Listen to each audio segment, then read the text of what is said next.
Good morning, YouTube. I thought today would be a great day to give you it's not a final update on the Element build, but it's at least one of the final times that I can show it to you while it still is obvious that it is ICF. As you can see behind me, the masons are working in earnest.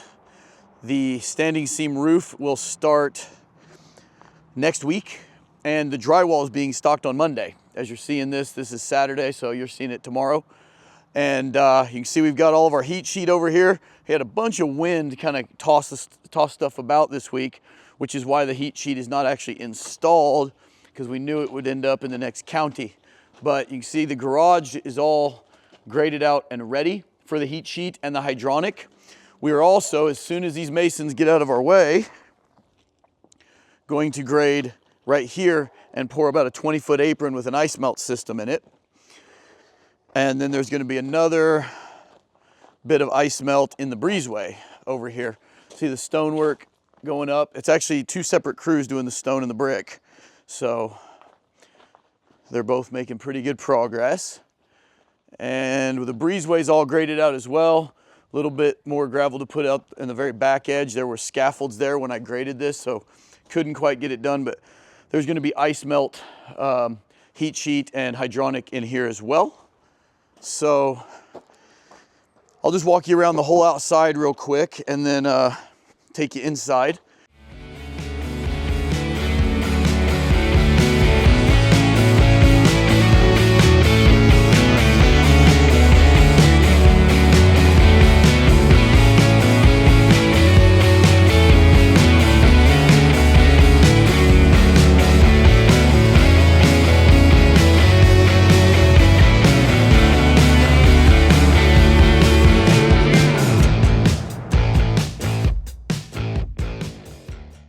Okay, so out back, the brick guys are completely done out here. They've already done up above. The boys had to get some of the flashing up there and installed. They got the ice and water in the valleys and got as much done as they could, so everything's watertight. The insulators have already been spraying foam on the inside. There's an outdoor shower right out here outside of one of the master suites. You guys probably remember we had installed heat sheet on this patio, so this has got an ice melt system on it as well. Pool is looking really good. We actually had the rails on here and the wind knocked a couple of them off, so we removed the rest of them and stacked them up over here till the boys get back from their little hiatus and can install them once and for all. We have our geotechnical foam that we will use to fill most of our tanning ledge. And this pool is getting Rental-It, guys. This is a little bit of an upgraded vinyl liner, so it's going to have a 80 mil PVC membrane welded in. We just got our inflatable tent yesterday, so we have a training for Rental-It coming up in Alabama in April, and then one coming up in May that we still have a couple slots left for.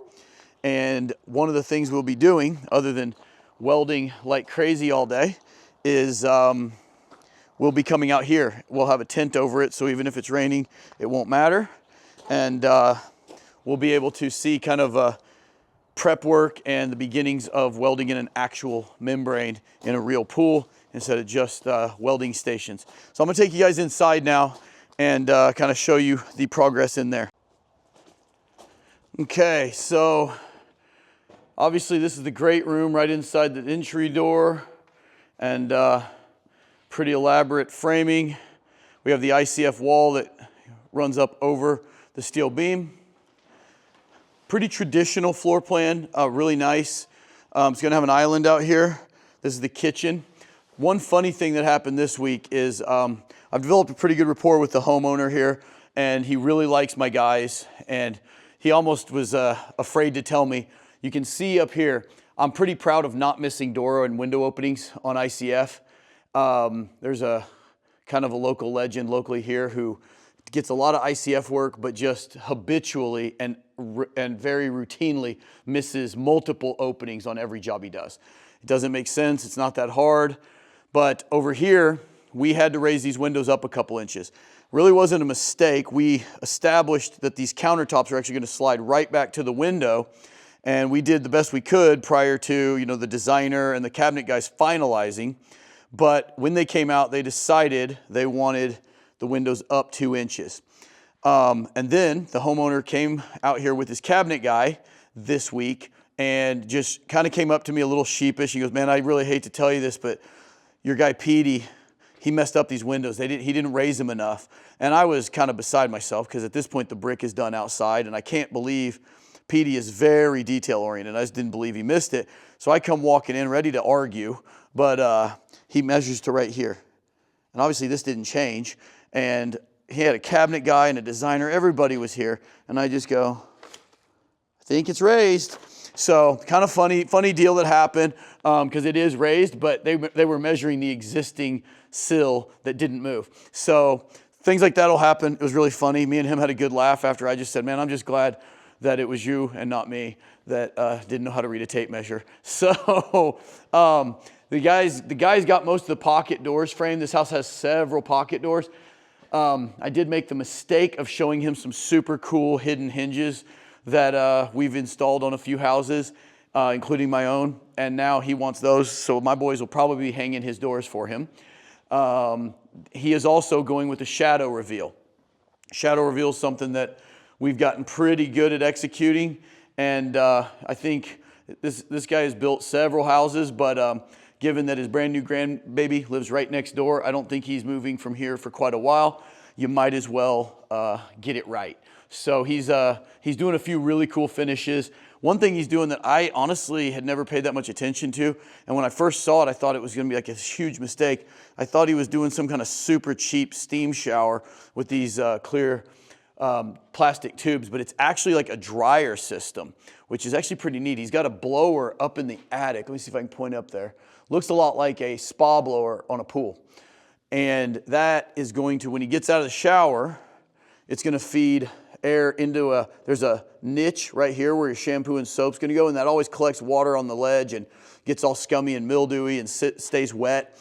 And so it's going to blow air there, and then it's going to blow air out of these fixtures right at the tile line, and another one along the wall. So it's actually just made to kind of dry the tile, which is pretty cool because it's just going to keep it, never smelling like a gym. It's going to be a pretty neat little addition.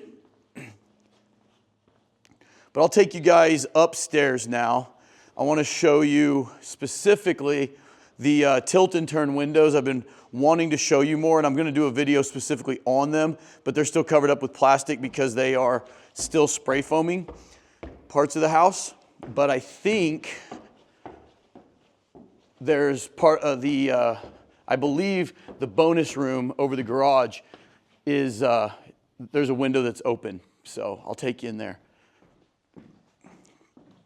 It's funny when you get into the parts of the house that already have the spray foam installed, it gets really quiet. You can just tell it just deadens the sound. Like this is just, I'm over the breezeway right now, and he's already insulated the floor and everything in here, and the sound just dies. Then you get back out into an area that's still kind of open air, and it doesn't. And this won't be the best window to show you guys because the sun's kind of in my face, but it's got this handle here. These are called tilt and turn. They're European triple glaze.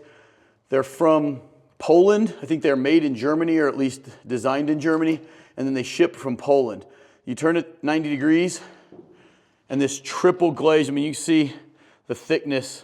It's probably roughly 3 inches thick with a triple pane, ultra high efficiency, and the cost is not bad. And I think we are going to start helping him import these and market them because it really just goes hand in hand with an ICF wall. If you're going to spend the money on ICF, a great window is, absolutely a must. And these turned out to be cheaper than Quaker, which I love Quaker. They're better than Pella.